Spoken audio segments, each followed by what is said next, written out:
Mulai saja ya.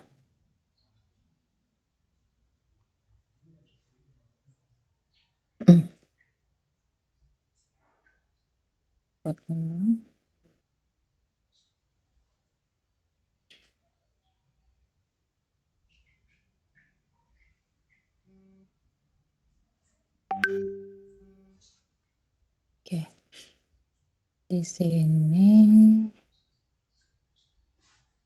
kita akan membahas tentang uji non spesifik ya, dari simplicia dan ekstrak. Jadi ini udah runut banget sebenarnya dengan alur pengolahan bahan baku herbal gitu ya. Walaupun nanti misalkan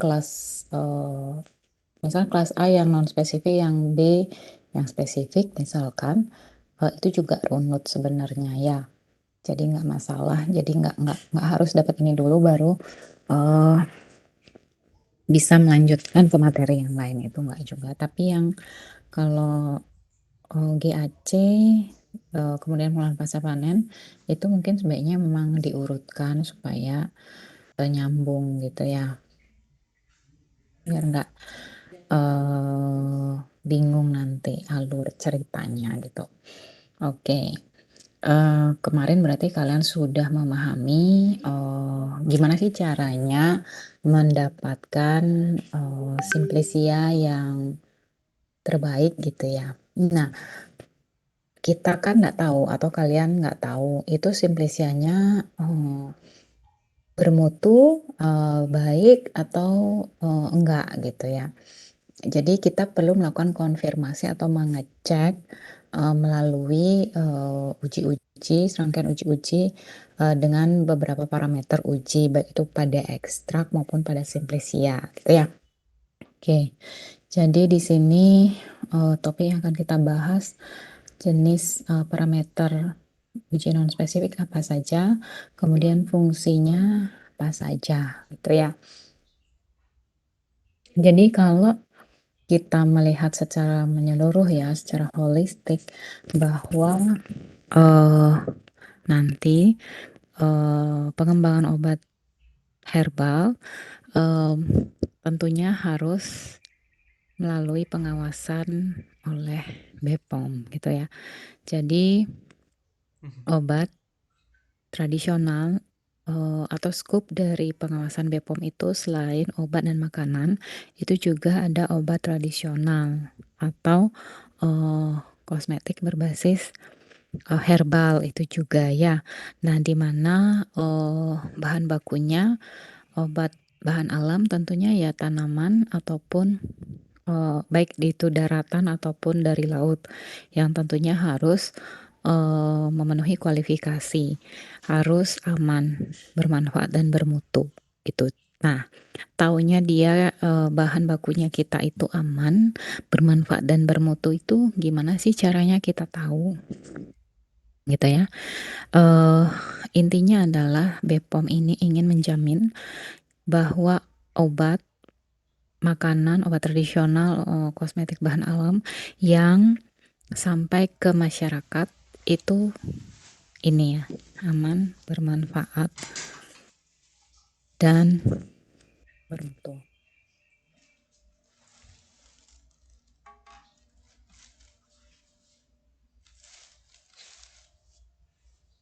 Kemudian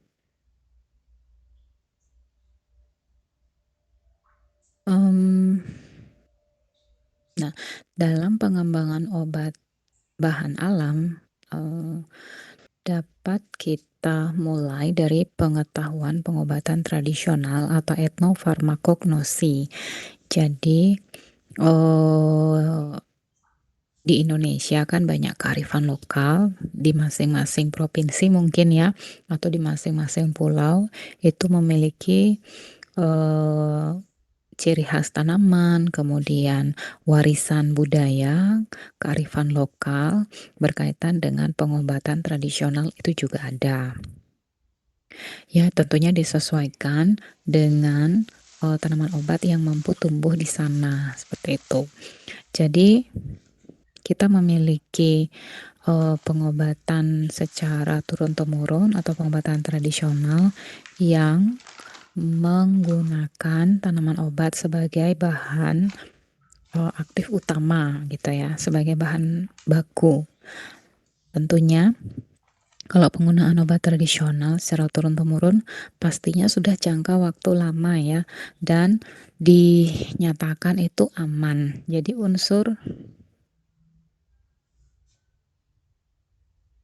amannya itu udah kena, udah dapet, karena digunakan udah dalam jangka waktu yang lama gitu ya, sehingga dinyatakan aman. Tentunya di dalam kearifan lokal, warisan budaya terkait dengan pengobatan itu tentunya itu ada apa, cara pengolahannya gitu ya. Tetapi lambat laun mungkin semakin berkembangnya teknologi ingin memanfaatkan teknologi tersebut untuk membuat penggunaan obat tradisional itu lebih praktis gitu ya. Praktis dalam hal mungkin penggunaan, mungkin, membawa. Kalau jamu yang secara tradisional kan masih seperti jamu gendong gitu ya. Jadi masih dikemas dalam bentuk botol dan, atau diplastikin seperti itu ya. Mungkin ada yang masih mengkonsumsi atau mengenal jamu gendong, eee, jadi seperti itu. Nah, diharapkan penggunaan obat tradisional dengan adanya kemajuan teknologi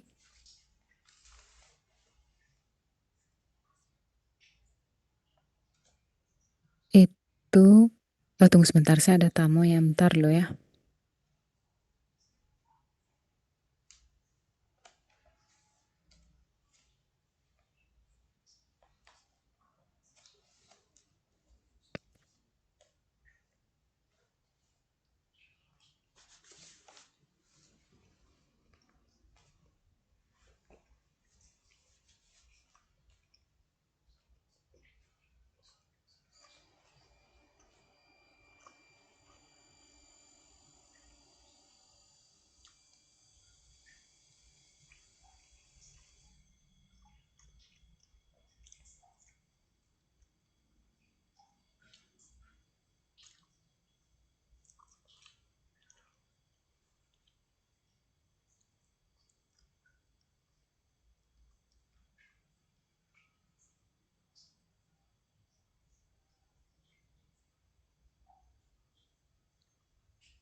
Maaf, saya ada tamu tadi, udah. Jadi, semakin berkembangnya teknologi tentunya ingin, membuat potensi, alam ya, itu lebih, mampu dimanfaatkan. Mungkin kita bisa membayangkan, obat tradisional di negara lain gitu ya, tentunya, sangat, mudah atau mampu bersaing gitu ya di negara lain. Banyakan obat tradisional itu dari negara apa ya yang masuk ke Indonesia? Ada yang pernah mengkonsumsi obat tradisional atau pernah melihat nggak obat tradisional apa dari negara mana yang banyak gitu masuk ke negara kita? Izin menjawab Ibu, Oke, siapa? saya NIM Eh, 10, Pandi. 10 Pande, oke Pande. Iya, yang saya tahu itu dari Cina Ibu. Dari Cina, heeh. Iya, Jadi, ini apa ya, SBBH ya, SBBH. Dari Cina, yang kamu ketahui atau yang pernah kamu lihat itu apa, untuk apa? itu obat, eee, Hmm? saya lupa namanya, tapi teman saya tuh suka mengonsumsi obatnya itu. Oh, temanmu ya? Iya, eee, Dan nggak hanya satu jenis ya? iya banyak jenis.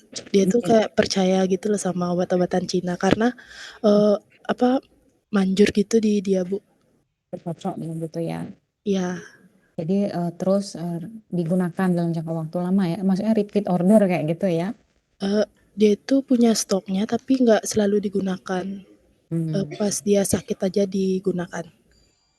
Obat apa ya kalau boleh tahu? Itu saya lupa namanya, Bu, coba nanti saya tanyakan. Ada Oh kok gitu. orangnya di sini.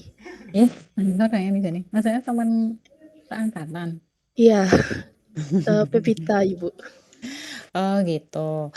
Ya, jadi maksudnya di sini kita kalau kita mengembangkan obat bahan alam yang terstandar seperti yang tadi di slide sebelumnya ya, bermutu dan berkhasiat, tentunya akan mendapatkan citra yang baik di masyarakat. Bilanglah masyarakat kita dulu gitu ya. Baru nanti kalau kita pun kayak fanatik gitu ya, kita akan menggunakan obat bahan alam kita dan nanti akan mudah sekali di apa diekspor ya, di bersaing di pasar internasional atau regional lah, mungkin di ASEAN dulu, kemudian baru merambah ke internasional seperti itu.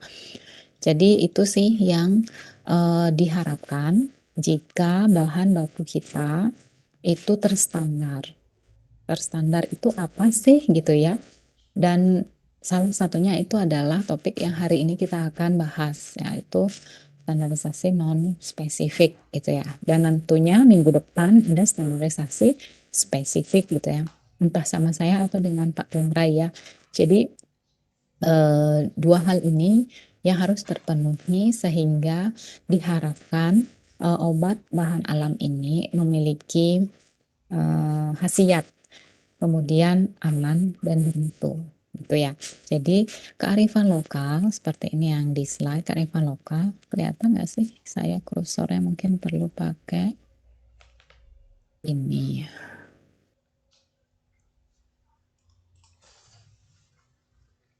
Ini ya, kearifan lokal ini jika memenuhi eh, standarisasi ya tentunya akan menjadikan obat herbal, obat bahan alam kita itu efektif dan aman dan tentunya bermutu gitu ya. Seperti itu deh. Nah, di sini dari BPOM membuat step-step pengembangan obat bahan alam ya. Eh di mana obat bahan alam pendekatannya bisa kosmetik ya, seperti yang saya bilang tadi, kosmetik berbahan aktif bahan alam, bahan herbal gitu ya, seperti mungkin aloe vera, kemudian apalagi mungkin rumput laut, minyak atsiri, hmm, mungkin komloko gitu ya, atau likopen yang berasal dari herbal itu ya. Jadi banyak banyak item yang eh, di mana bahan baku herbal itu juga digunakan dalam sediaan kosmetik. Kemudian pangan. Pangan seperti food nutraceutical atau food functional yang digunakan untuk memelihara, membantu menyehatkan gitu ya, dan merehabilitasi mungkin ya fungsinya bagi masyarakat atau kesehatan kita. Kemudian empiris pengobatan tradisional ya, tentunya OT, kemudian fitofarmaka atau OHT yang masuk dalam sini yang tentunya menggunakan bahan baku herbal gitu ya, atau mineral atau yang dari laut gitu ya, tanaman dari laut gitu ya, atau binatang atau hewan yang berasal dari laut juga ada gitu ya. Jadi bahan alam yang dimaksud itu berasal dari tumbuhan, hewan, mikroba, biota laut atau mineral gitu ya. Kemudian perlu dilakukan standarisasi untuk menjamin konsistensi mutu, keamanan, dan khasiat produk obat tradisional, di mana eh, obat bahan alam OBA ini bisa aja dia dalam bentuk sediaan simplisia ya. Kan kalian sudah mendapatkan eh, kuliah terkait dengan pengolahan pasca panen kemarin. Apa sih output dari pengolahan pasca panen? Simplisia kan ya. Simplisianya itu berupa apa? Apa masih berupa sediaan daun-daun segar atau bagaimana dari kuliah kemarin?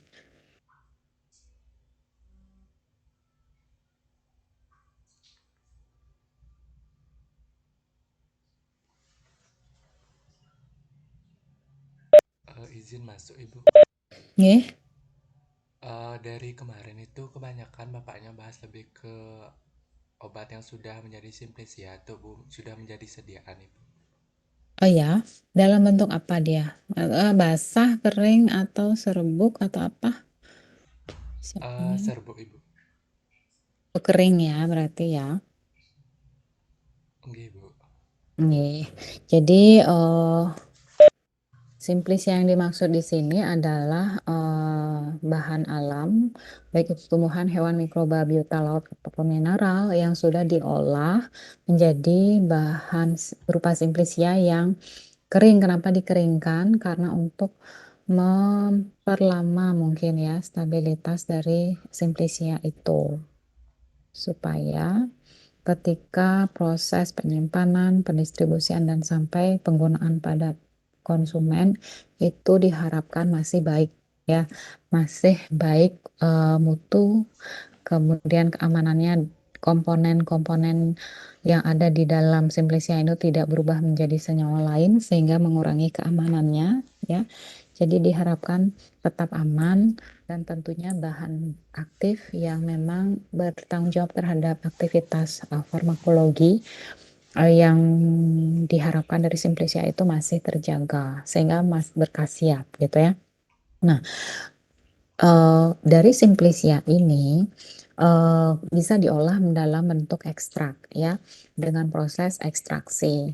Eh, di mana tentunya proses ekstraksi ini dilakukan dengan menggunakan metode pelarut yang memang mampu menarik senyawa kimia yang eh, memiliki potensi ya, baik secara farmakologi dan secara fitokimia, dia mengandung senyawa-senyawa yang bertanggung jawab secara farmakologi tersebut gitu. Jadi, nah, baik simplisia maupun ekstrak itu bisa sebagai bahan baku dari obat bahan alam. Makanya pada topik kuliah hari ini kita akan membahas standarisasi non-spesifik dari simplisia dan ekstrak. Dan mungkin kalian bisa lihat lebih detail lagi per masing-masing simplisia tanaman dan per masing-masing ekstrak dari tanaman. eh, Harga atau nilai standarisasi non-spesifik dari masing-masing tanaman tersebut gitu. Karena satu tanaman dengan tanaman yang lain ada beberapa kandungan atau nilai rentang Besok lupa ya ini standarisasi waktu yang buat workshop. diperbolehkan atau diizinkan sesuai dengan kesepakatan atau aturan di FHI yang keluaran dari Kemenkes ya. Jadi di situ bisa kalian lihat secara detail angkanya, nilainya gitu ya. Eh, nah, dan dari BPOM sendiri menyatakan atau membuat flowchart seperti ini, setelah diekstrak bisa dipurifikasi menjadi fraksi yang lebih murni, kemudian dimurnikan lagi menjadi fraksi yang lebih murni gitu ya. Kemudian dimurnikan lagi menjadi suatu senyawa aktif tunggal atau isolat gitu ya. Nah, senyawa aktif ini jika memang dia secara tunggalnya memang lebih baik dibandingkan atau lebih poten dibandingkan dia bersama-sama. Maksudnya bersama-sama tuh ekstrak dan fraksi ini tentunya dia lebih banyak komponennya dibandingkan senyawa aktif ya. Um,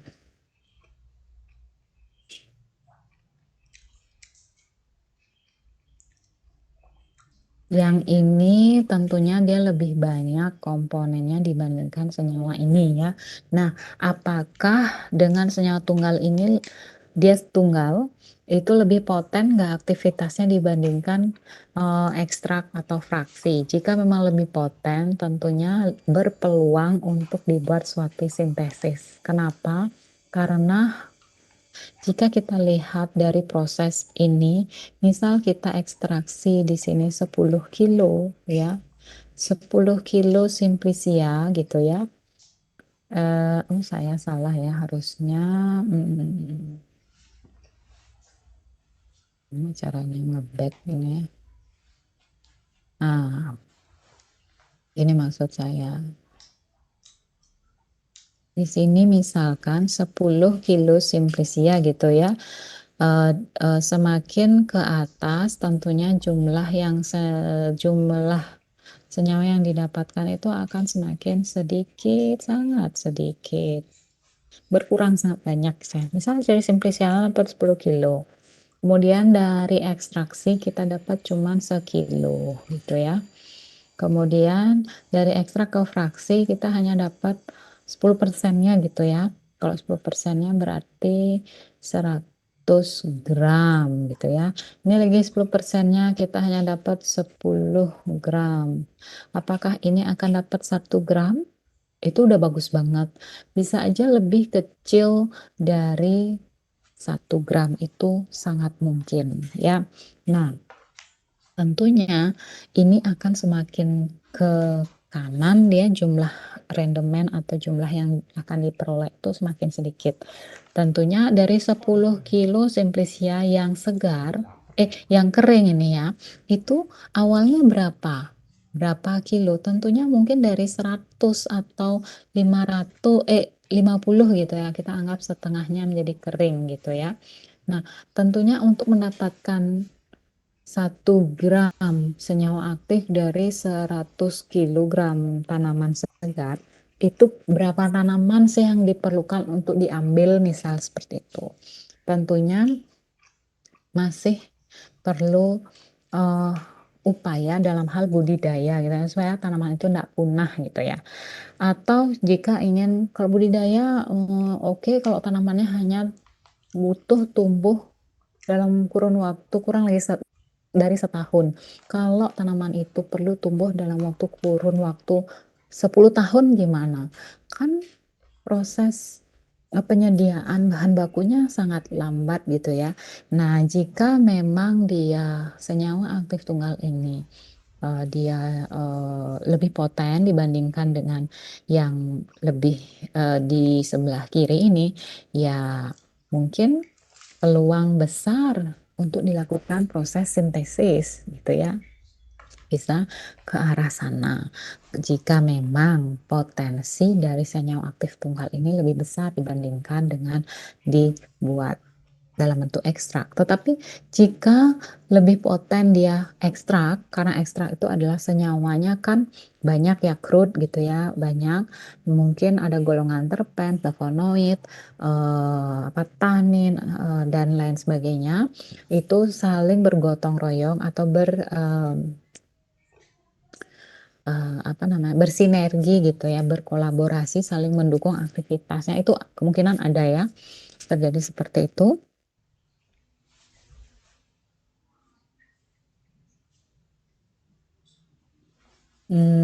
Sehingga perlu dipahami jika memang ekstrak lebih poten dibandingkan senyawa aktif, ya sebaiknya ekstrak ini dijadikan sebagai bahan baku untuk dibuat menjadi suatu sediaan, bukan bahan aktif ini. Dan jumlahnya juga lebih lebih banyak ya ini rendemennya, dan step atau tahapan pengerjaannya untuk mendapatkan ekstrak itu juga lebih singkat.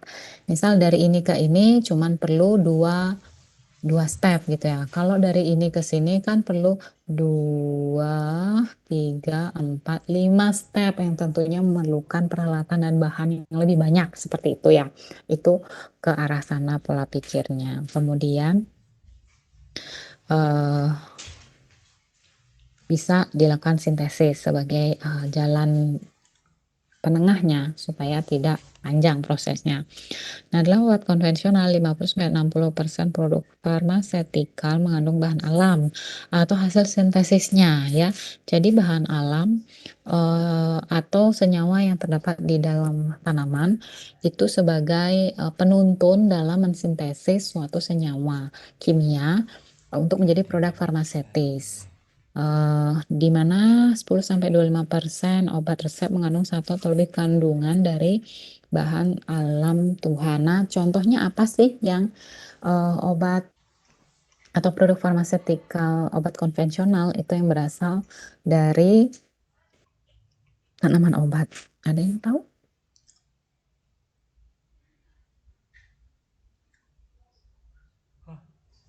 Ada yang tahu nggak?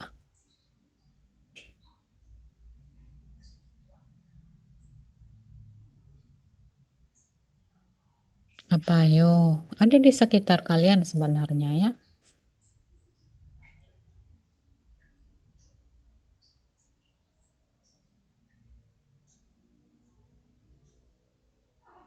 Ayo, siapa yang mau berpendapat?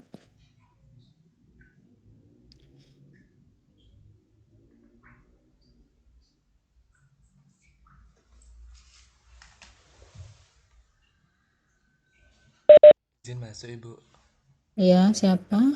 Saya Yudhistira dengan NIM akhir 62. Tadi pertanyaannya kalau tidak salah mengenai contoh obat konvensional di sekitar kita ya Bung ya? Iya, yang berasal dari atau mengandung bahan alam atau hasil sintesisnya.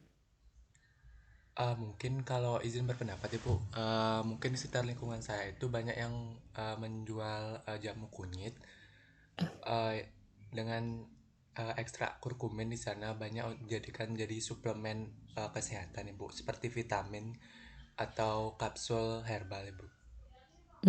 Gini maksudnya Yudhistira ya.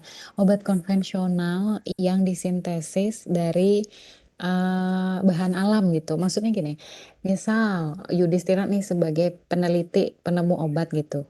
Kamu meneliti atau menemukan obat sintetis itu bukan dari kamu bermimpi atau dari menghayal gitu, tetapi kamu mendesain struktur kimia dari apa? Senyawa obat yang kamu mau kembangkan, obat sintetis itu ya dari struktur kimia dari metabolit sekunder dari tanaman gitu. Dan sekarang digunakan sebagai obat konvensional di lingkungan sekitarmu. Oh, ya.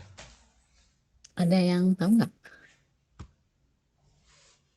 Izin mencoba menjawab, Bu. Ah, siapa?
Lu waktu tumbuh tanamannya terlalu lama gitu ya. Jadi gimana kalau kita sintesis aja sesuai dengan struktur kimia dari senyawa aktifnya seperti itu. Seperti itu ya. Dan masih banyak senyawa-senyawa lain yang sudah ada di eh, di kita yang kita manfaatkan. Bukan hanya tadi digosip dari tumbuhan ya, dari hewan juga ada. Apa? Kayak bisa ular yang dimanfaatkan sebagai penurun tekanan darah. Kaptopril itu dari bisa ular ya. Kemudian anestesi itu juga dari toksin dari biota laut seperti itu. Kemudian banyak kok apalagi ya papaverin gitu ya. Anti spasmodik ya, anti kejang di perut gitu. Itu juga dari tanaman. Morfin, kodein itu juga dari tanaman ya. gen sintesis ya, seperti itu. Jadi supaya membuka wawasan kita bahwa obat konvensional yang ada di sekitar kalian itu sebenarnya dari bahan tanaman, bahan eh, awalnya itu. Jadi peneliti itu ter terguiden dari struktur-struktur yang ada di tanaman gitu, gitu ya. Oke, saya melenceng ya, tapi setidaknya kalian tahu bahwa dalam pengembangan obat itu ya, eh, kalau memang berpotensi sangat kuat senyawa aktifnya itu untuk dikembangkan ya sebaiknya mungkin disintesis untuk menghemat waktu, menjaga kelestarian tanaman tersebut juga biar nggak punah gitu ya. Kemudian mungkin untuk meningkatkan purity ya, karena kalau dari tanaman atau dari hewan atau dari biota laut, tentunya kan enggak senyawa tunggalnya yang ada di dalam tumbuhan hewan, mikroba atau biota laut itu ya. Pasti dia merupakan senyawa kompleks yang perlu dipurifikasi, difraksinasi sehingga mendapatkan senyawa aktif ya. Jadi lebih shortcut gitu ya, lebih singkat gitu ya. Oke, kita ke next slide ya.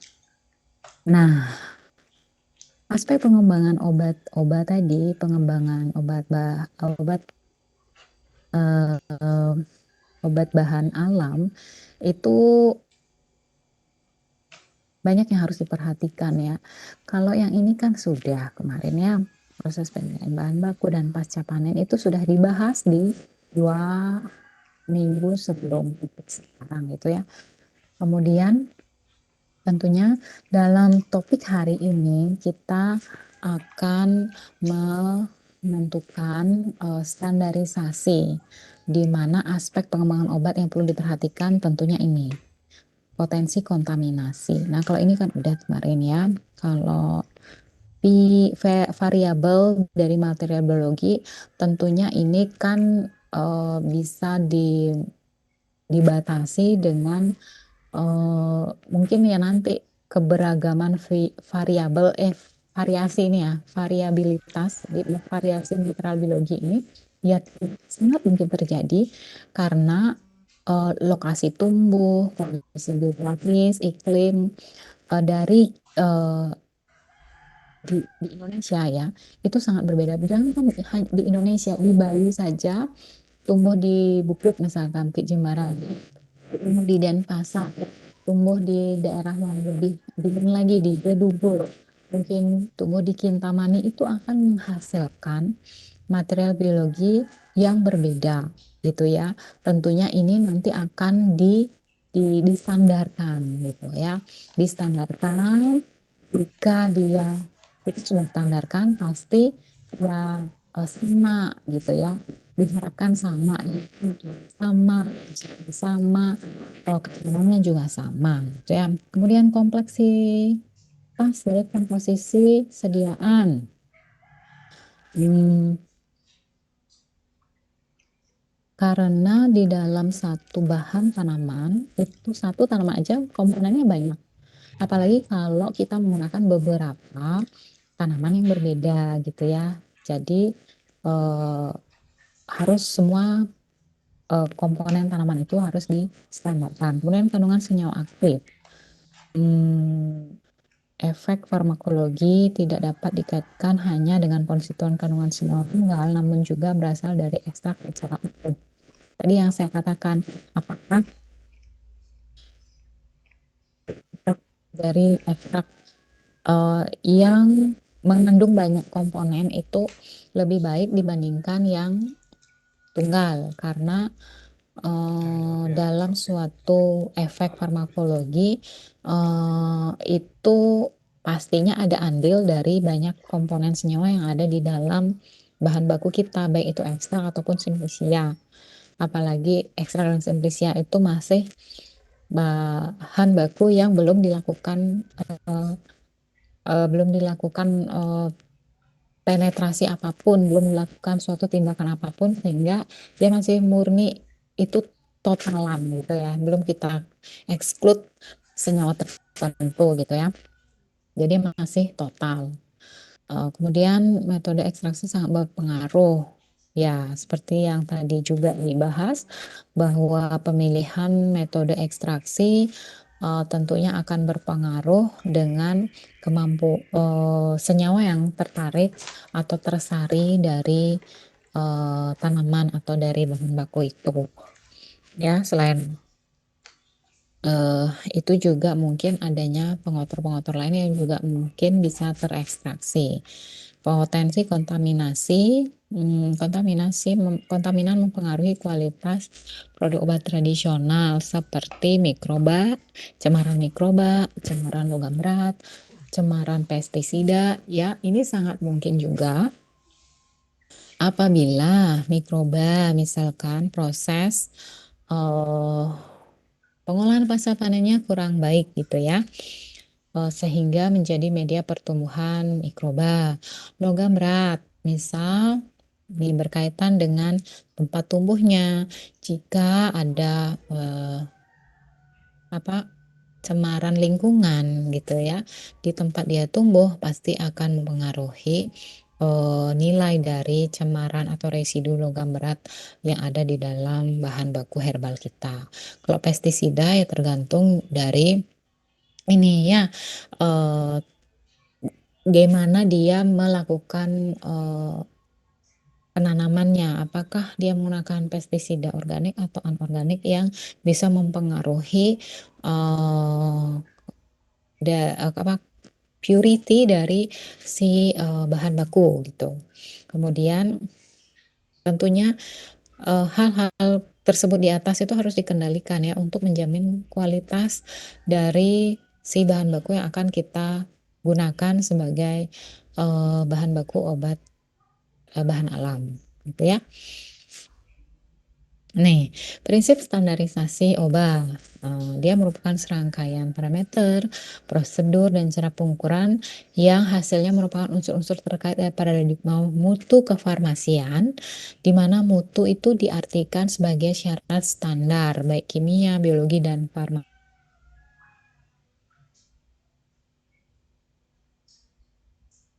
pada umumnya gitu ya. Jadi proses menjamin bahwa produk akhir baik obat, ekstrak, atau produk ekstrak mempunyai nilai parameter tertentu yang konstan atau reproducible dan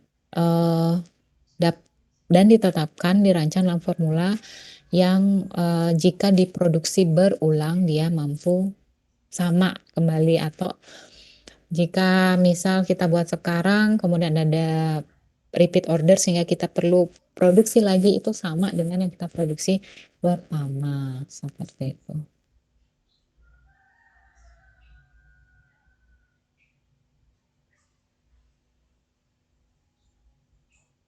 Kemudian kenapa perlu standarisasi obat bahan alam? Hal ini tentunya berkaitan dengan ini ya, yang utama adalah melindungi konsumen. Melindungi konsumen supaya konsumen tentunya mendapatkan obat tradisional ataupun food suplemen, nutraceutical, ataupun kosmetik bahan alam yang aman, bermutu, dan berkhasiat ya, itu. Kemudian efek atau manfaat lainnya dengan dilakukan standarisasi obat ini tentunya mampu bersaing. Produk kita akan mampu bersaing dengan produk-produk kompetitif lainnya, sehingga perusahaan atau industri obat tradisional itu tetap bertahan hidup gitu ya, atau tetap bisa berproduksi. Kalau tidak ada demand dari masyarakat, kalau tidak mampu melindungi masyarakat, tentunya tidak ada kepercayaan dari masyarakat, demand pun tidak akan ada. Tidak ada, masyarakat tuh nggak butuh gitu ya, jadi nggak percaya misalnya seperti itu. Jadi itu ya, itu yang banyak aspek atau banyak pelaku yang diuntungkan dengan melakukan standarisasi ini, baik itu dari masyarakatnya ataupun pelaku bisnisnya.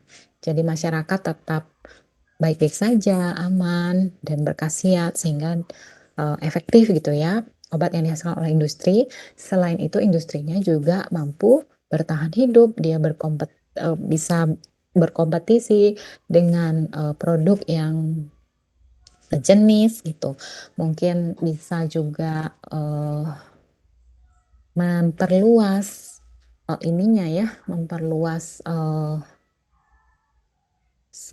bukan persebaran ya, penjualannya gitu. Jadi demand-nya semakin banyak dari masyarakat karena percaya dengan khasiat, keamanan, dan mutu dari obat herbal tersebut atau obat itu gitu ya. Nah, tanpa adanya standarisasi, efeknya apa? Tentunya akan ada terjadi gagal dalam memenuhi persyaratan. Nah, dalam eh, apa tentunya jika ingin legal obat tradisional itu atau obat itu dipasarkan, tentunya harus terdaftar di BPOM gitu ya, mendapat izin edar gitu ya. Nah, kalau tidak terstandar, tentunya di awal pun kita tidak akan mendapatkan izin edar. Ya, kalaupun di awal sudah mendapatkan izin edar, kemudian membuat produk itu kembali eh, terus gitu ya, karena keinginan demand dari bukan pasien, konsumen itu tinggi kan terus dibuat gitu ya. Nah, ketika bukan hanya pendaftaran tapi ketika perdagangan, kalau standarisasinya berubah dari pas pendaftaran, tentunya itu juga akan di stop, nggak diberikan lagi izin edar. Kan ada tuh kasus kayak kasus sekarang ya, yang gagal ginjal akut tuh ya, sirup untuk eh, batuk pilek ya, demam untuk anak-anak, yang dulunya kan baik-baik saja gitu ya. Tidak ada kasus terjadinya gangguan gagal ginjal akut, eh, yang artinya bahwa dia sudah mendapatkan, industri tersebut sudah mendapatkan izin edar. Berarti ketika pendaftaran dia sudah aman gitu ya, tidak ada mungkin pengotor ataupun purity-nya bagus gitu, tidak ada senyawa yang bersifat toksik gitu ya. Jadi izin edar ada. Nah, sekarang di tahun 2000 berapa ya? 2021 22 ya. 21 22 kan booming ya kasus gagal ginjal akut itu karena ada cemaran propilen glikol ya yang eh, terkandung yang menyebabkan adanya eh, kasus kejadian gagal ginjal akut pada anak.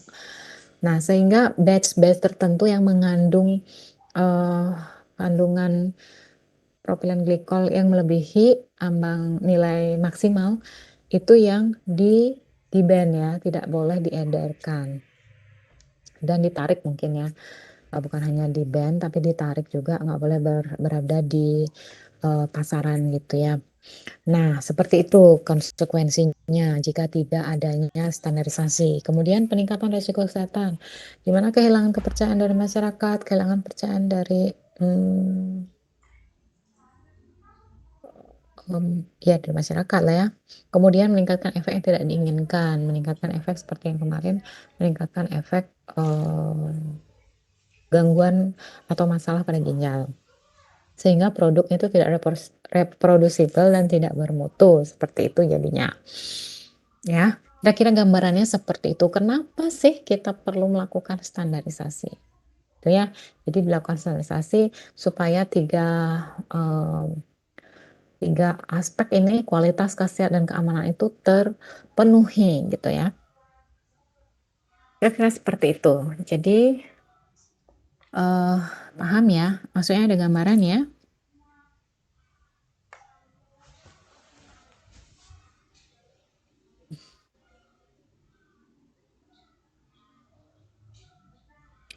Oke, sudah ya, sudah ada yang ngasih respon jempol gitu ya. Kita lanjut ya. Nah, di dalam regulasi di bidang obat tradisional, mungkin kita apa ya? Kita bukan mengkolaborasikan. Kita ya, kami ingin memperlihatkan gitu ya, supaya tidak ada di benak kalian ngapain sih kuliah ini gitu ya, atau kuliah standarisasi bahan baku herbal ini apakah penting atau urgensinya ada nggak sih nanti di dalam dunia kerja kalian mungkin ya sebagai seorang apoteker nantinya gitu ya. ngapain sih mempelajari ini gitu. Jadi setiap mata kuliah itu pasti ada urgensinya masing-masing, tergantung di mana kalian bekerja nantinya gitu ya. Kalau mata kuliah ini ya tentunya kalau nanti dunia kerja kalian itu berkaitan dengan penggunaan obat herbal, misal di produksi obat tradisional di industri farmasi, di industri obat tradisional itu kepake. Tetapi kalau di apotek, di rumah sakit tentu ini nggak akan kepake. Yang lebih kepake ya tentang pelayanan kesehatan, farmakoterapi, ilmu komunikasi itu yang akan terpakai gitu ya. Kalau di apotek, farmakoekonomi pakai selain farmasi klinis, ilmu farmasi klinis yang sudah saya sampaikan tadi. Jadi karena dunia pekerjaan kalian itu sangat luas, jadi banyak hal yang kalian pelajari gitu ya. Ini kan berhubungan dengan herbal, jadi ya tentunya di industri obat tradisional. Selain ini juga pasti berkaitan dengan ilmu-ilmu di bidang farmasi analisis gitu ya, untuk mengecek kandungannya mungkin, kandungan senyawa kimia, kandungan senyawa metabolit sekunder di sini juga ada gitu ya. Jadi supaya tidak bias gitu ya, ini pakainya di mana gitu ya. Nah, makanya kami selain teorinya juga kami tambahkan juga adopsi juga aturan-aturan yang memang dipakai di lapangan supaya oh memang kepake ya, dan ada aturan yang mengkaji atau mengatur adanya standarisasi dari bahan baku herbal ini ya. Jadi ada 5 kriteria obat tradisional yang diberikan izin edar. Ini saya ambil dari BPOM ya. Ini dia menuliskan dua, ini satu dua ini standarisasi mutu dan keamanan ya. Ini harusnya standarisasi mutu satu, standarisasi keamanan satu. Kemudian selain dari bahan bakunya, tentunya dari proses produksinya juga harus terstandarisasi, good manufacturing prosedur atau proses ya. Kemudian standarisasi khasiat, setelah dihasilkan produk obatnya, kemudian dicek apakah memang obat itu masih berkhasiat atau enggak, atau terjadi degradasi senyawa atau khasiatnya itu berkurang karena sudah dibuat menjadi bentuk sediaan lain misalkan. Misal awalnya kayak bayangannya begini, kita udah uji secara in vivo pada hewan, tapi hanya ekstraknya, bentuk sediaan ekstraknya. Tapi kalau kita ingin membuat ingin memasarkan, tidak hanya diuji di lab saja, pasti kita ingin hasil-hasil uji di lab itu memberikan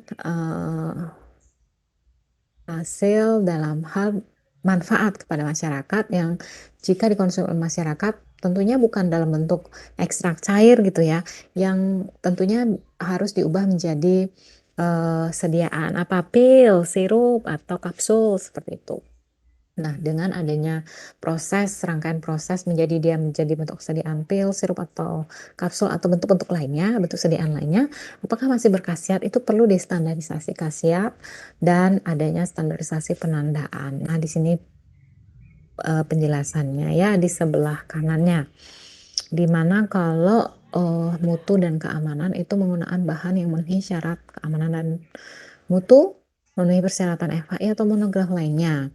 Kalau GMP, Good Manufacturing Procedure, itu harus menerapkan proses cara pembuatan obat tradisional yang baik, di mana suatu industri obat tradisional yang bersertifikat CPOTB itu tentunya harus mengikuti baik itu gedung, standar orang, personal, fasilitas yang dipersyaratkan oleh pemerintah, Kementerian Kesehatan. Itu ada kok ya. Mungkin bisa dibaca lagi terkait dengan CPOTB, itu berkaitan dengan GMP-nya. Kemudian, nah, kalau standarisasi khasiat yang dibuktikan secara turun-temurun boleh ya, yang misal tidak terjadi perubahan bentuk dari obat tradisionalnya itu secara turun-temurun, misal dia dibuat dalam bentuk jamu, atau misal dia dibuat dalam bentuk seduhan. Nah, kita juga menjualnya dalam bentuk seperti itu. Misal yang Simplicia kering dan diberikan cara penggunaannya misal diseduh gitu ya, atau direndam dengan air panas, atau digodok itu bisa juga. Itu kalau sudah tidak ada perubahan cara penggunaan dipasarkan gitu ya, itu boleh, atau dibuktikan secara ilmiah, dilakukan pengkajian secara in vivo atau in vitro pada hewan atau pada non hewan gitu ya, dari sediaannya. Kemudian standarisasi penandaan, di mana penandaan berisi informasi yang objektif, ya penandaannya itu tidak berlebihan dan tidak menyesatkan gitu ya.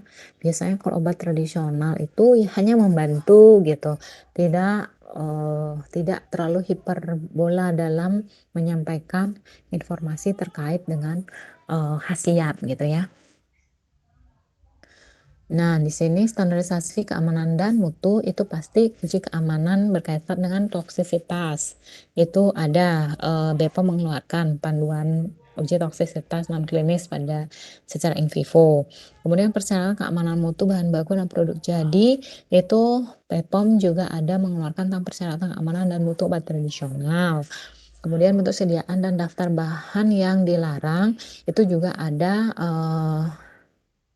di aturan Perka BPOM tahun 2005 itu ada kriteria dan tata laksana pendaftaran obat tradisional, OHT dan fitofarmaka, itu ada juga, bisa dilihat juga ya. Kemudian jenis standarisasi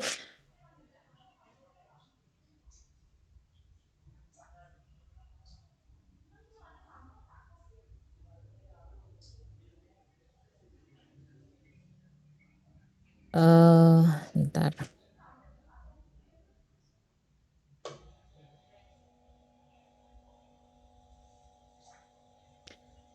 Jenis standarisasi yang ada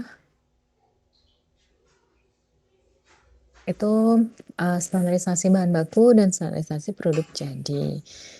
Kalau bahan baku itu bisa berupa simplicia atau ekstrak. Kemudian kalau produk jadi ya tentunya bentuk sediaan yang memang dibuat dari bahan baku herbal tersebut gitu ya. Ini parameternya tentunya kalian bisa melihatnya di Farmakope Herbal Indonesia, itu banyak ada ya, dan masing-masing tanaman dan ekstrak itu dicantumkan di FH itu ininya beda, rentangnya beda, standar minimal dan maksimalnya. Ini persyaratan keamanan dan mutu obat tradisional dari peraturan BPOM tahun 2019 ini ada ya, terkait dengan organoleptis, kadar air, cemaran mikroba, ada ALT, AKK, kemudian aflatoksin total, kemudian ada cemaran logam berat ya, untuk masing-masing jenis bentuk sediaan yang ada di peraturan BPOM ini juga berbeda, dibedakan seperti itu. Tapi mirip-mirip sih sebenarnya, tapi dia tetap membuat misal ranjangan yang diseduh dan ranjangan yang direbus sebelum digunakan itu dibedakan sama aturan BPOM ini. Oke, standarisasi. Kita lanjut ya. Standarisasi harus memenuhi parameter standar. Jika hanya dipasarkan di Indonesia, pastinya standar yang ada di Indonesia, FHI, MMI. Kalau mau dipasarkan di regional atau di negara lain, kita sesuaikan dengan aturan yang di sana, di negara yang dituju. Seperti itu. Jadi tentunya akan berbeda antara standar di Indonesia dan standar negara lain. Ini standarisasi Oh, sorry ya, ini yang non spesifik, ini yang spesifik. Sebentar, saya agak salah. Bentar lu.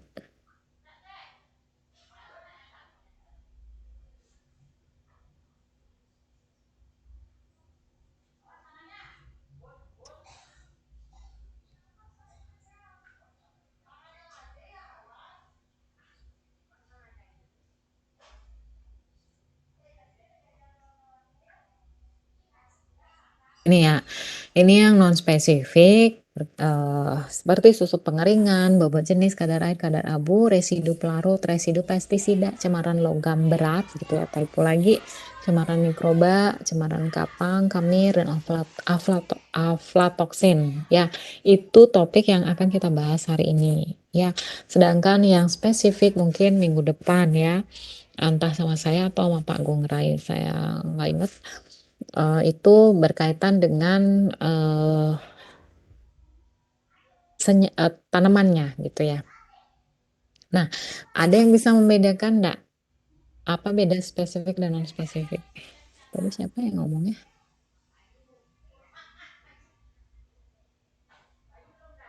Ada yang on mic tadi?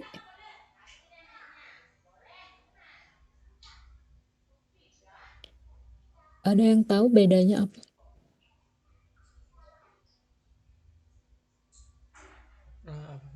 Beda standarisasi spesifik dan non spesifik apa? Oh,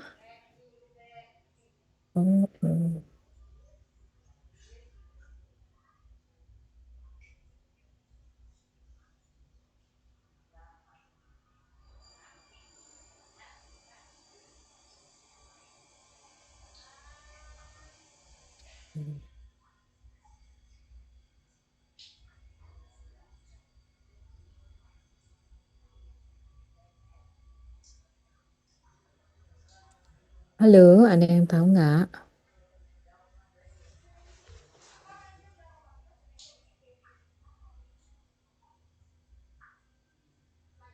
Mencoba menjawab, Ibu. Berapa? 52.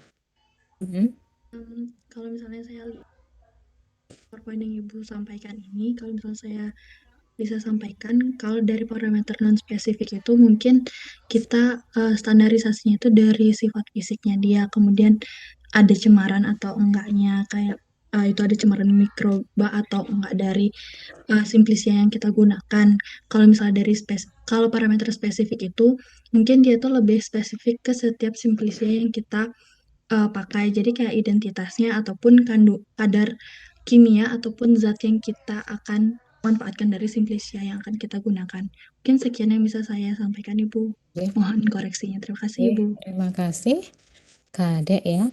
Ada yang mau berpendapat lagi?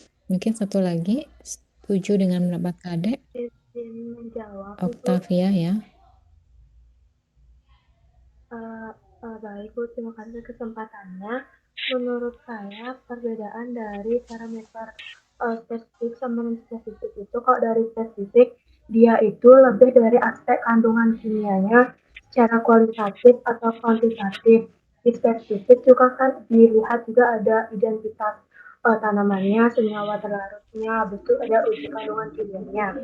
Sedangkan dari parameter non spesifik ini itu aspek yang tidak terikat gitu terhadap aktivitas farmakologis, dia itu lebih untuk yang mempengaruhi stabilitas suatu ekstrak tanaman itu, Bu. Jadi yang apa tuh yang mempengaruhi stabilitasnya saat diolah nantinya seperti itu, Bu. Ya, terima kasih. Oke, terima kasih tadi Octavia. Ya, bentar ya, saya koreksi typonya.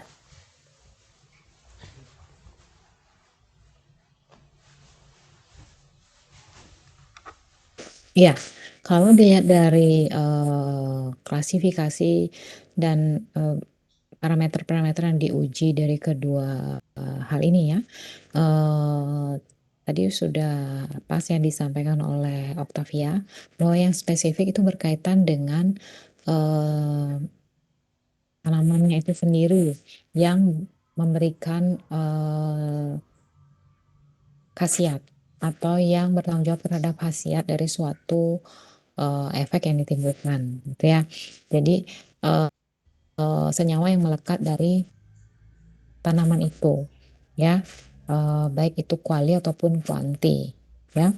Kalau yang non spesifik itu adalah bahan atau komponen yang memang terkandung juga di dalam tanaman, tetapi tidak digunakan sebagai senyawa yang bertanggung jawab terhadap aktivitas farmakologisnya, di mana hal-hal yang terkandung di dalam atau senyawa-senyawa yang dijadikan sebagai parameter non spesifik ini merupakan senyawa yang memang terkandung dan harus terkontrol jumlahnya supaya simplisia atau bahan baku herbal ataupun ekstraknya itu aman. Ya, misal kadar airnya. Air kan memang ada di dalam simplisia. Air kan memang ada di dalam tanaman ya. Karena ketika panen kan walaupun dipetik daunnya, bunganya, mungkin kulit batang, buahnya atau bijinya pasti ada kandungan air karena memang airnya itu kan masuk ke tanaman dan terdistribusi ke seluruh bagian tumbuhan itu gitu. Dan di jumlahnya dikontrol dengan melakukan pengeringan kan gitu. Nah, kita harus tahu kadar air dalam simplisia yang sudah kering itu apakah sudah memenuhi persyaratan, makanya dicek kadar airnya. Kemudian kadar abu juga begitu, ya. Ada dia abu di dalam tanaman, tetapi harus dicek juga nggak boleh melebihi kadar segini gitu ya. Itu ada di FAI. Kemudian residu pelarut itu berkaitan dengan ekstrak ya, karena penggunaan pelarut yang mungkin misal bersifat toksik atau walaupun tidak bersifat toksik tapi harus nggak boleh lebih dari sekian rentangnya mungkin jumlah residunya itu juga harus dicek gitu ya, berkaitan dengan keamanan. Nanti jika diolah menjadi bentuk sediaan digunakan oleh masyarakat, digunakan secara terus dalam jangka waktu lama supaya tidak tertumpuk dan menyebabkan efek yang tidak diinginkan seperti itu ya. Jadi yang satu berkaitan dengan khasiat dari obat bahan alam, yang satu berkaitan dengan keamanannya. Kalau ini tidak dikontrol, tidak distandarkan jumlahnya, misal melebihi ambang batas yang diperbolehkan, tentunya menimbulkan efek yang tidak aman atau efek yang merugikan seperti itu. Ya, saya harap jelas, clear pembedanya gitu ya. Saya harapkan tidak bingung nanti yang mana spesifik, yang mana non spesifik, biar nggak kayak gitu. Ya, clear ya.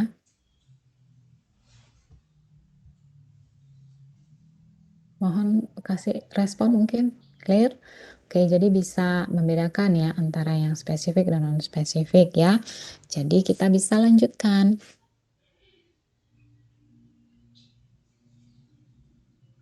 Oh ya, tadi udah ya. Oke, ini seperti yang slide ini harusnya saya delete slide ini ya, tapi masih ada di sini. Nah, ini kayak susut pengeringan.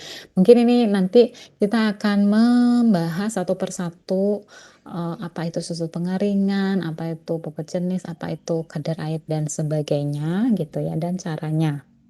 Nah, susut pengeringan prinsipnya adalah pengurangan berat bahan sisa setelah dikeringkan pada suhu 105 derajat Celcius selama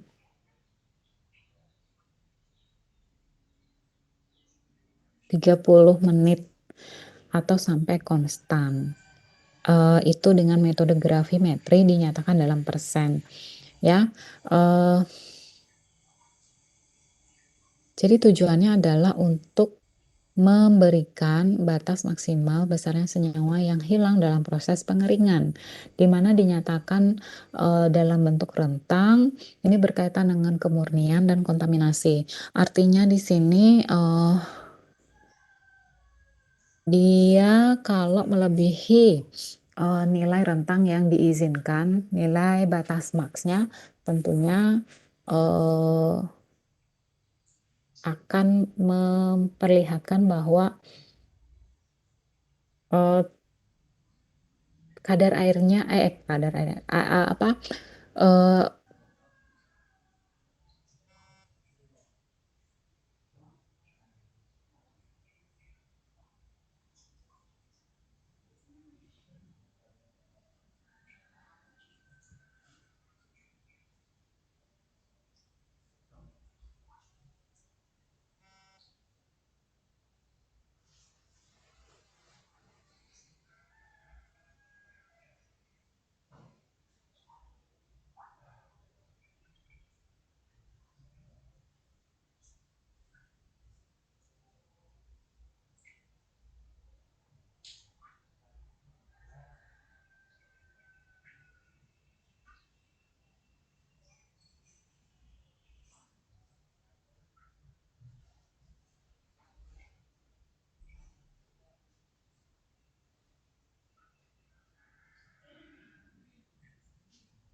dengan 1 sampai 2 gram Simplicia ya.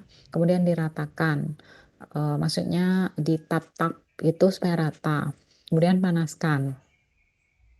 Kemudian timbang, tapi sebelumnya dimasukkan ke dalam desikator supaya suhunya itu ketika menimbang tentunya suhunya udah nggak panas, nggak 105 derajat gitu ya.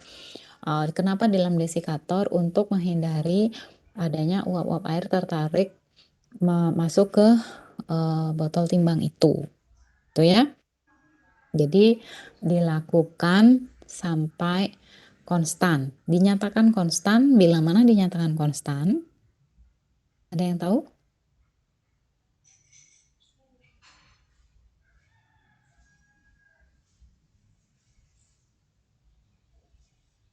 Bila mana dia dinyatakan konstan?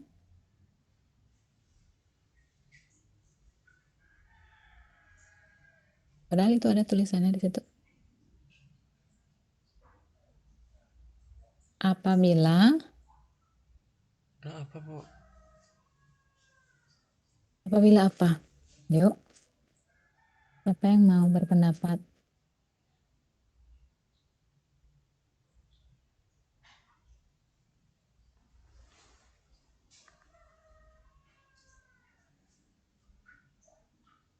Bila mana sih konstan? Bisa menjawab. Ya, siapa nih? NIM 78. Oke. Baik, seperti yang sudah tertera pada slide itu telah dikatakan bobotnya itu konstan jika selisih 2 kali penimbangannya itu tidak lebih dari 0,25%, Ibu. Ya, jadi diharapkan konstan dia ya, tidak beda selisih antara penimbangan sekarang dan yang sebelumnya itu 0,25%. Kalau masih lebih ya lanjutin lagi, panasin lagi selama 30 menit lagi timbang sampai tidak lebih dari 0,25% selisihnya. Seperti itu ya. Oke. Jadi hal-hal kritis yang harus diperhatikan adalah hal itu. Supaya tidak menganggap itu udah konstan sehingga selesai gitu. Nah, selain susut pengeringan, kan ini ya dikatakan bahwa kalau dia tidak mengandung minyak atsiri, susut pengeringan dikatakan seperti susut pengeringan adalah sama dengan kadar air gitu ya. Nah, sebenarnya dengan menggunakan oven susut pengeringan yang tadi itu adalah prosedur dengan metode gravimetri. Jadi kadar air ini selain gravimetri ya tentunya bisa dilakukan dengan metode lain seperti destilasi atau metode kimiawi dengan menggunakan reagen Kalb-Fischer ya, yaitu dengan menggunakan senyawa seperti iodin dan piridin digunakan untuk mengetahui kadar air. Ya, jika kadar airnya tinggi, bisa menggunakan teknik titimetri atau kalau rendah, ini banyak banget saya typo ya, bisa digunakan metode kolorimetri dengan menambahkan methylene blue ya. Jadi biasanya kalau sampelnya berupa padatan, bisa ditambahkan reaksi sehingga timbul warna gitu untuk mengetahui kadar air dari sampel kita gitu ya. Kalau destilasi ini tentunya untuk bahan yang mengandung minyak atsiri ya. Tadi kan dikatakan kalau tidak mengandung minyak atsiri ya sama seperti yang tadi ya di oven itu adalah metode gravimetri sama dengan susut pengeringan. Tetapi kalau mengandung minyak atsiri tadi susut pengeringan itu enggak sama dengan kadar air ya. Jadi dicek lagi kadar airnya dengan metode destilasi. Ya, ini prinsipnya adalah pengukuran kadar air dalam bahan, kemudian dinyatakan dalam persen, kemudian tujuannya untuk memberikan batas maksimal kadar air ya setelah proses pengeringan. Kalau gravimetri kan tadi udah ya, nih berturut-turut lebih dari 0,25% tadi udah ya. Ini untuk kadar air yang menggunakan gravimetri, kemudian isotrop ini atau destilasi ya, itu menggunakan seperti ini ya destilasi. Jadi nanti akan diperoleh apa namanya akan menguap ya air dan minyak atsirinya, sehingga kalau minyak atsiri kan akan membentuk dua lapis dengan air, dia tidak akan bercampur. Tapi kalau kita pakai gravimetri kan kita tidak bisa tahu yang menguap itu air aja atau plus minyak atsiri. Jadi tidak cocok pengukuran kadar air dengan metode gravimetri untuk sampel yang mengandung minyak atsiri. Nah, kalau ini Carl Fisher ya. Di sini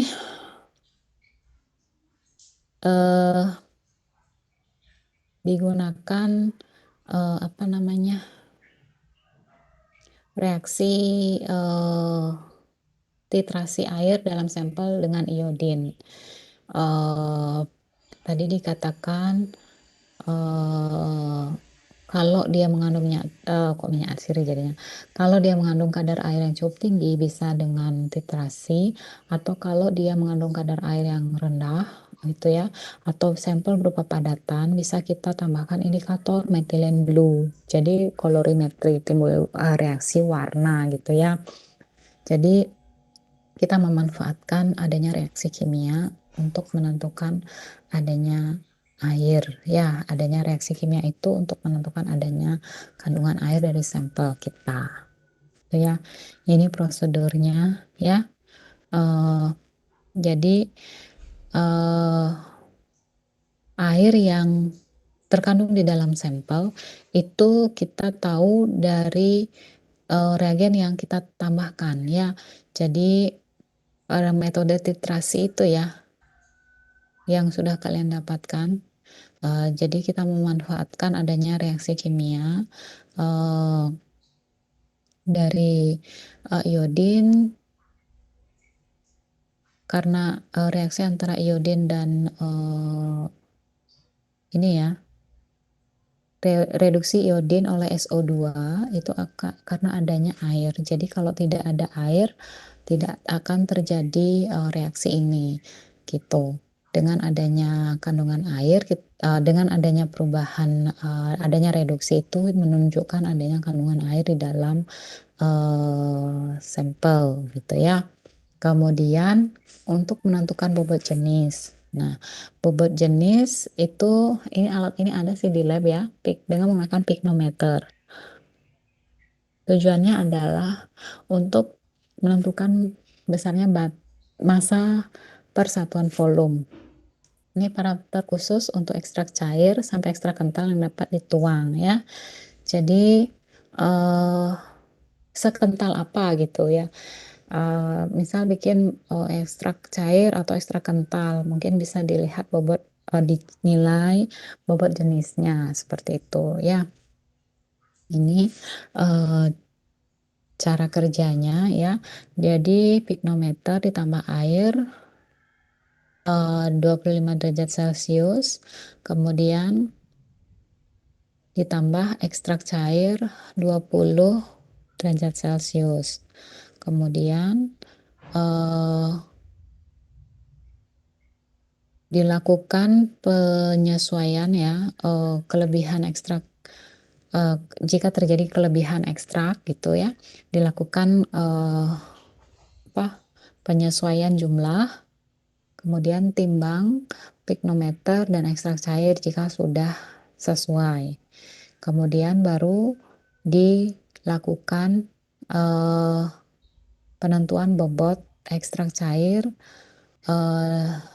dari sampel kita. Baru dilakukan perhitungan dari bobot jenis sampel kita. Ini biasanya untuk ekstrak, bukan untuk simplisia ya. Kemudian sisa pelarut ya, untuk melihat purity apakah ekstrak kita itu masih mengandung bukan pengotor ya, sisa pelarut, apakah kita sudah mampu mengevaporasi dari pelarut yang kita gunakan atau masih ada sisa pelarut di dalam bahan baku ekstrak kita, misalnya seperti itu.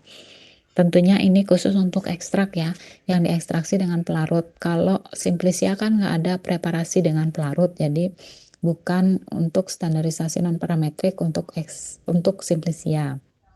Jadi prinsipnya adalah untuk menentukan kandungan sisa pelarut jika memang dipakai. Tujuannya memberikan jaminan selama proses tidak meninggalkan sisa pelarut yang seharusnya tidak boleh ada. Itu ekstrak cair etanol harus memenuhi persyaratan, nggak boleh melebihi jumlah etanol yang diizinkan. Kemudian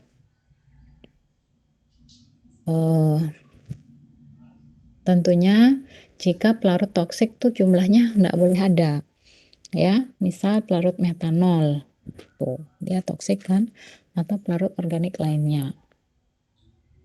Kalau pelarut etanol tentunya sebaiknya menggunakan etanol food grade gitu ya, yang memang jika sediaannya itu digunakan secara peroral. Kalau secara topikal ya tentunya yang residu pelarut ini diharapkan tidak mampu mengiritasi kulit karena penggunaan secara topikal. Biasanya sih yang umum dipakai itu adalah kromatografi gas karena langsung bisa tahu jumlah dan retention time, pola kromatografinya tahu ini adalah misal ada etanol, pelarut atau pelarut pengotor lainnya gitu ya. Dengan GC semuanya akan terdeteksi gitu ya. Jadi kalau memang mau semua terdetek residu pelarut apa aja yang ada, sebaiknya pakai GC, dan mungkin yang lain juga bisa kalau etanol pakai destilasi, sama seperti yang tadi ya, pengukuran kadar air jika menemunya atsiri gitu. Kemudian nah ada lagi kadar abu. Kadar abu itu untuk bahan prinsipnya adalah bahan dipanaskan pada suhu di mana senyawa organik dan turunannya terdestruksi dan menguap sehingga tinggal unsur mineral dan anorganik. Ya, tujuannya untuk memberi gambaran kandungan mineral internal dan eksternal yang berasal dari proses awal sampai terbentuknya ekstrak. Jadi, jika yang diukur adalah kadar abu dari ekstrak, ya biasanya sih kadar abu dari ekstrak ya. Bisa juga sih kadar abu dari simplisia itu bisa. Jadi, ini jika memang kadar abu ekstrak ya, berarti untuk melihat kandungan mineral internal dan eksternal yang berasal dari proses awal sampai terbentuk ekstrak. Tapi kalau kadar abu simplisia memberikan gambaran kandungan mineral internal dan eksternal yang berasal dari proses penanaman awal sampai terbentuknya simplisia gitu. Jadi ini sama juga untuk menentukan kemurnian ya, keamanan dari bahan baku kita. Kemudian ada yang disebut kadar abu total, ada juga disebut kadar abu tidak larut asam. Ya, kalau kadar abu total tentunya semua abu yang ada. Kalau kadar abu tidak larut asam, jadi kadar abu total yang setelah ditambahkan asam sulfat encer kemudian dididihkan, kemudian ada bagian abu yang tidak larut gitu ya. Nah itu adalah kadar abu yang tidak larut asam ya. Jadi nilai di FHI juga beda. Biasanya kadar abu total lebih banyak persennya yang diizinkan dibandingkan dengan kadar abu tidak larut asam. Karena kadar abu tidak asam adalah bagian dari kadar abu total. Ya. Capek saya ngomongnya. Kemudian ini prosedurnya ya.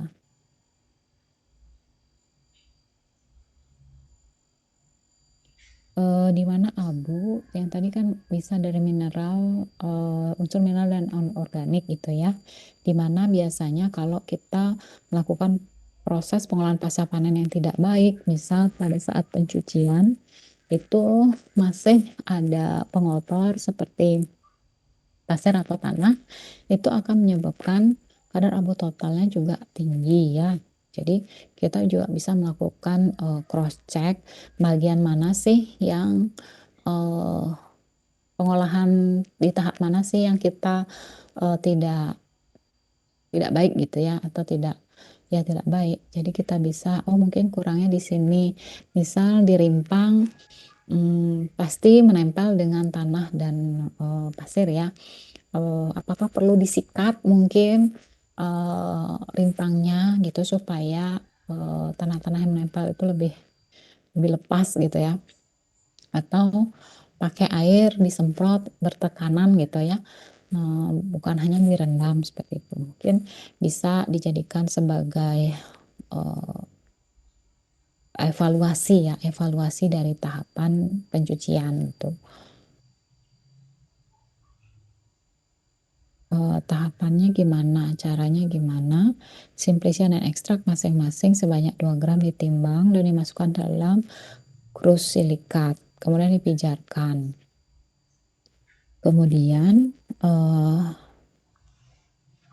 dilakukan pemijaran pada suhu 600 derajat, kemudian didinginkan dan ditimbang. Dimasukkan lagi ke dalam desikator untuk sampai dingin, baru dicek bobot abu yang ada tuh ya.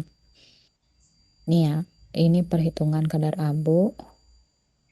Kadar abu total dihitung dengan rumus sebagai berikut ya.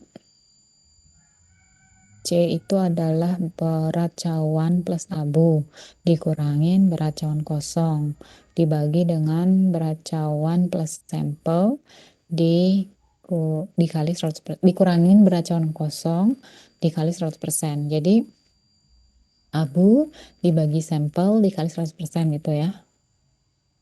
Kemudian yang tidak larut asam juga seperti itu. Yang tidak larut asam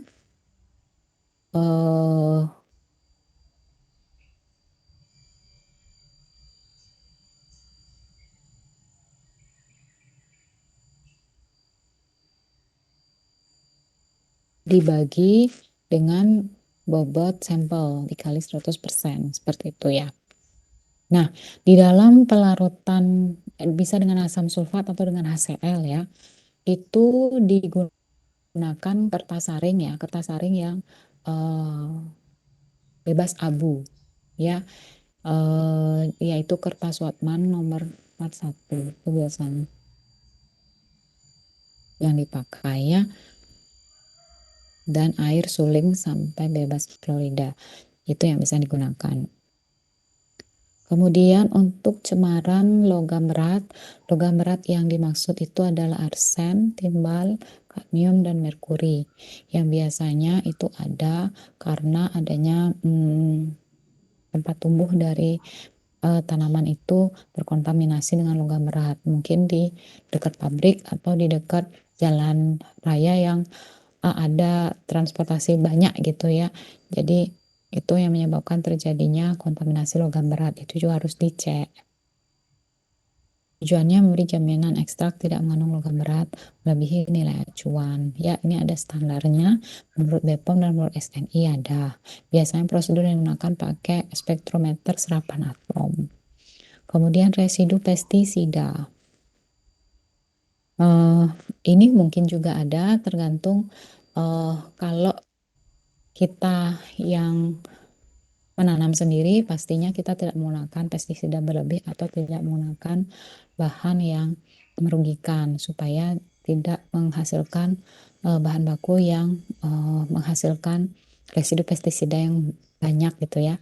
Jadi biasanya ini dilakukan apabila kita membeli dari rekanan atau mitra gitu ya. Prinsipnya adalah untuk menentukan kandungan pestisida yang mungkin pernah ditambahkan atau mengkontaminasi.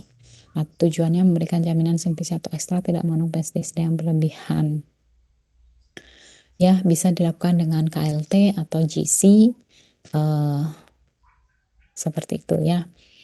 Kemudian cemaran mikroba. Cemaran mikroba biasanya untuk identifikasi mikroba patogen melalui analisis mikrobiologi. Tujuannya adalah memberikan jaminan ekstrak tidak mengandung mikroba patogen dan tidak mengandung mikroba non patogen melebihi nilai acuan. Kalau patogen tentunya pasti akan merugikan konsumen ya, dia akan menyebabkan sakit mungkin bagi konsumen yang mengkonsumsi obat kita. Kalau yang non patogen ya mungkin mikroorganismenya itu akan menyebabkan ketidakstabilan pada sediaan kita itu ya, karena mikroba kan tentunya menghasilkan produk-produk metabolisme yang bisa menyebabkan ketidakstabilan atau purity-nya dari sediaan obat kita akan berubah gitu ya. Ini untuk angka lempeng total ALT ya, itu untuk aerob. Kemudian ada juga pertumbuhan mikroba lainnya seperti E. coli mungkin. Jadi mungkin E. coli itu karena kita menggunakan air yang tercemar E. coli,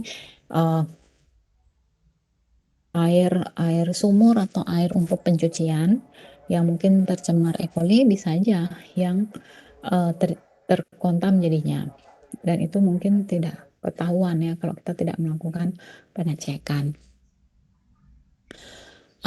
ALT, angka lempeng total, itu menentukan jumlah bakteri dalam suatu sampel, di mana dalam tes tersebut diketahui perkembangan banyaknya bakteri dengan mengatur sampel di mana total bakteri tergantung atas informasi bakteri dalam media tempat tumbuh masing-masing bakteri yang dihasilkan akan membentuk koloni. Jadi dia untuk bakteri aerob ya. Kenapa sih perlu ALT? Pengecekan angka lempeng total karena indikator yang baik dalam menentukan status higienitas dalam ruang lingkup mikrobiologi pangan itu wajib dilakukan pengecekan angka lempeng total ya, berkaitan dengan kualitas, masa simpan, dan kontaminasi status higienis dalam produksi. Jadi kalau higienitas dalam proses produksinya kurang baik, mungkin angka lempeng totalnya akan melebihi nilai batas maksimalnya gitu ya. Nilai ALT yang tinggi menunjukkan bahan baku terkontaminasi, jadi ruang produksi atau sanitasi lingkungan yang tidak baik, kemudian proses produksi yang tidak sempurna, serta kondisi penyimpanan yang buruk. Ya, jadi hal-hal kalau nilai ALT-nya ya tinggi, mungkin perlu dilakukan apa? Pembersihan lingkungan dari tempat produksi, kemudian mengecek kembali bahan bakunya terkontaminasi, kok bisa terkontaminasi. Jadi ada beberapa aspek yang harus dikonfirmasi gitu ya. Kalau nilai ALT-nya banyak atau melebihi nilai normal, kemungkinan akan terjadi kerusakan dari produk karena mengalami dekomposisi gitu ya. Waktu kita tinggal sedikit ya, jadi saya percepat. Jadi dalam menghitung ini ya nilai koloninya itu dalam rentang ini yang dipilih gitu ya. Ini dia sebenarnya ada, ini juga ada ya, dan dipilih yang lebih banyak ya. Jadi segini. Kemudian ini juga ya. Kemudian cemaran mikroba lainnya yaitu angka kapang kamir AKK, ya. Dia menunjukkan jumlah cemaran kapang kamir total yang ada dalam sampel. Jika nilai AKK angka kapang kamir besar, maka jumlah cemaran kapang kamir yang ada dalam sampel juga besar sehingga berbahaya untuk kesehatan masyarakat. Nah, ada yang tahu nggak beda kapang dan kamir itu apa?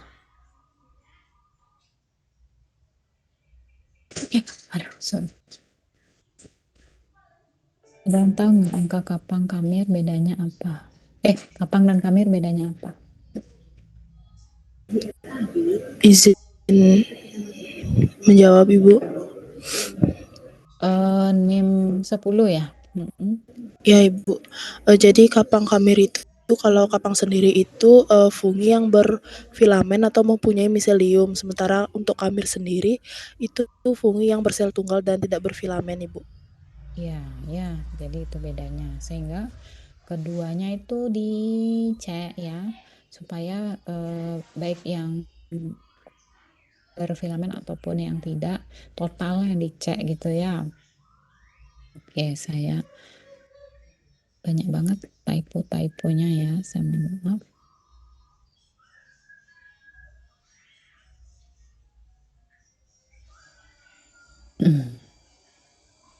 Oke, kemudian kita next. Udah tadi ya, ini dia ambang batasnya, nilai maksimalnya. Jadi ini kan tidak boleh lebih gitu ya.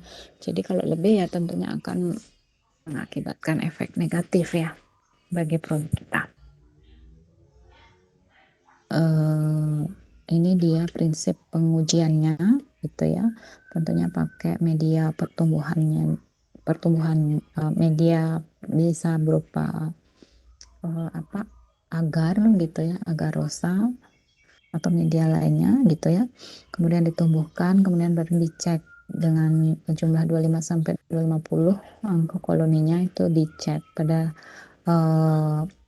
pengenceran berapa gitu ya. Itu dicek angkanya, jumlahnya. Nah, seperti itu kira-kira ya, Dek. Mungkin ada yang kurang jelas atau ada yang mau ditanyakan?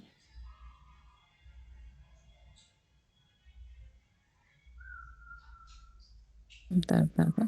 Izin bertanya, Bu. Ya, siapa? Anggi. Iya, NIM 17, Ibu. Saya bertanya karena penasaran. Ibu kan tadi sempat mengatakan kalau misalnya ekstrak itu harus, kalau misalnya mau diedarkan itu harus jadi sediaan.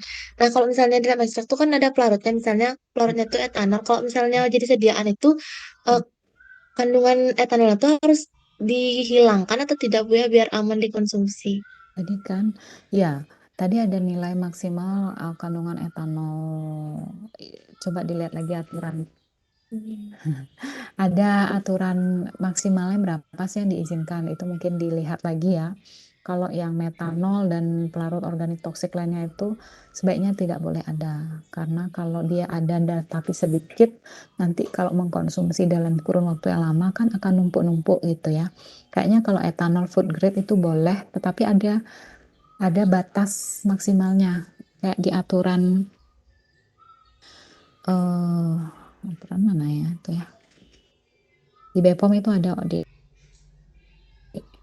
saya nggak hafal juga. Jumlahnya itu saya nggak hafal berapa, kayak itu bisa dilihat kembali.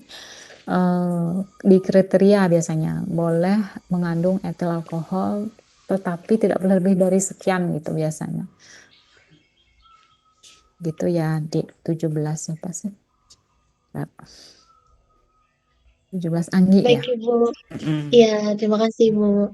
Jika mau aman, kan ada sediaan yang memang mengandung alkohol. Tapi kan nggak boleh lebih juga dari jumlah yang dipersyaratkan. Kalau mau ekstrak yang dipakai itu ekstrak kering pakai, sehingga bukan dari pelarut ekstraknya alkohol itu, tetapi memang jenis sediaannya yang memang mengizinkan ada alkohol sejumlah sekian gitu. Tapi ya nanti di end produknya pasti akan dicek kandungan alkoholnya itu melebihi atau enggak kan, seperti itu. Kira-kira gitu, Anggi. Ada lagi mungkin?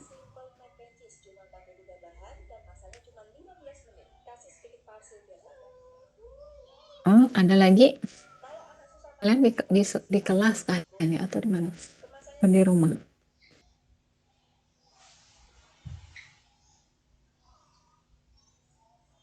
Sudah oke? Sudah Ibu. Sudah. Kalian ada praktikum ya. Nah, mungkin perlu cermati lagi biar nggak bingung nanti di semester berikutnya gitu ya. Karena kakak kelas kalian tuh bingung kemarin ketika di praktikum di di semester sekarang. Berarti kakak kelas kalian setahun ya. Udah nggak sih? Semester berapa ya dia? Semester 6? Nah, semester 4 kan? Iya Ibu. Nah, nanti di praktikum itu di bukan diamati saja tapi dijiwai gitu ya. Ketika mengukur suhu pengeringan, bobot yang ditimbang itu bobot simplisia basah atau simplisia kering ya, kayak gitu-gitu tuh. Ya, menurut kalian apa susu pengeringan itu? Kalau tadi yang kita udah sampaikan.